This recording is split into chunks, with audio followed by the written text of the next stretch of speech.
All right, man. That was a great conversation. Me and Anthony was just sitting back here chopping it up. But before we get to Cecil, I wanted to talk a little bit about Ronnie Hickman and D'Anthony Bell. But first, as weather gets colder, the NFL offers stay hot on FanDuel. Right now, new customers get $150 in bonus bets with any winning $5 money line bet.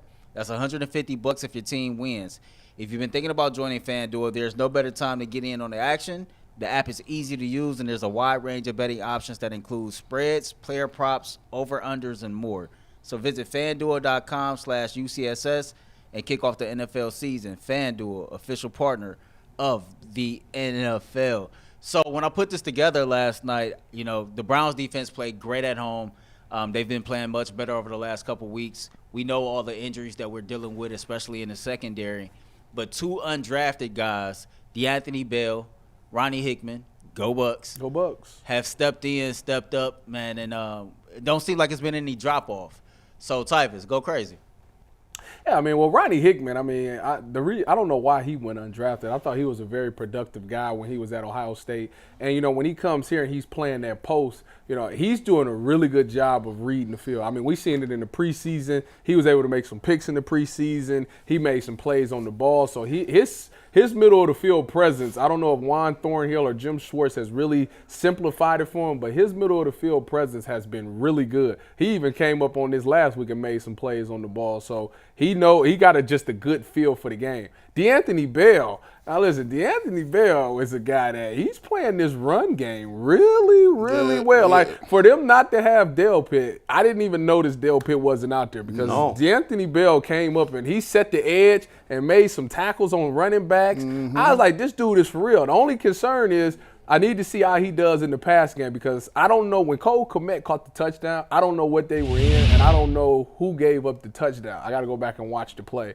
But if they were in man and that was his man, he's got to do a better job with that. Yeah. And he's got the big boy job this week because they got another decent tight end in Dalton Schultz, which, like I said, I don't think he's that great, but they're going to get solid. Yeah, they're going to get the ball to him because he's one of their top playmakers. So I think D'Anthony Bell is going to have a good game in coverage this week because if Nico Collins doesn't play and they don't have Tank Dell, Noah Brown and Dalton Schultz is the only two guys that you can really depend on. So we know the corners is going to take care of Noah Brown.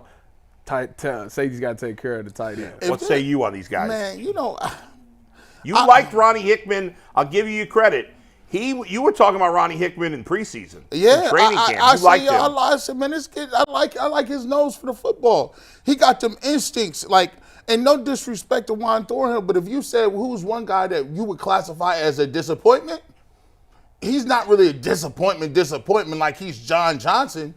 But no, that's J3. No, you gave him his name back. He's got a pick against us.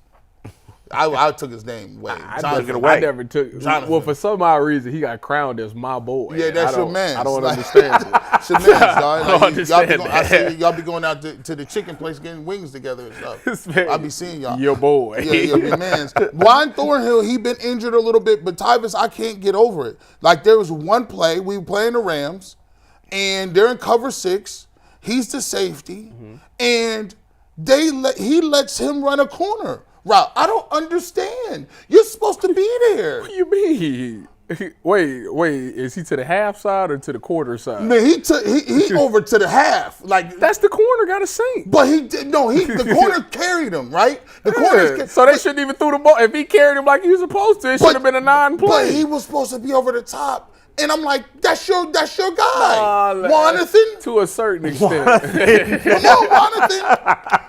To a certain extent. If they run a corner route, the corner has to high-low it. He has to play everything deep to short. Right, so it should have been a check down to the flats. So like the drive starter in this last game where the Bears hit that corner route, Denzel decided to jump the flats. So if the flat, so here's the thing. So if the flat is there, so they run a flat route, right? Yeah, you let it go. And so that's what you giving up on the play. So you telling me the corner should have been back there, right? Yeah. So okay, if they run a 7 cut and we in cover 2 to that side, you have to make them put air on the ball, and the safety should be able to make a play on it. Say for instance, I think it was to the short side of the field, Still don't matter. So you telling me there's no other threat? So Juan Thornhill's responsibility was what?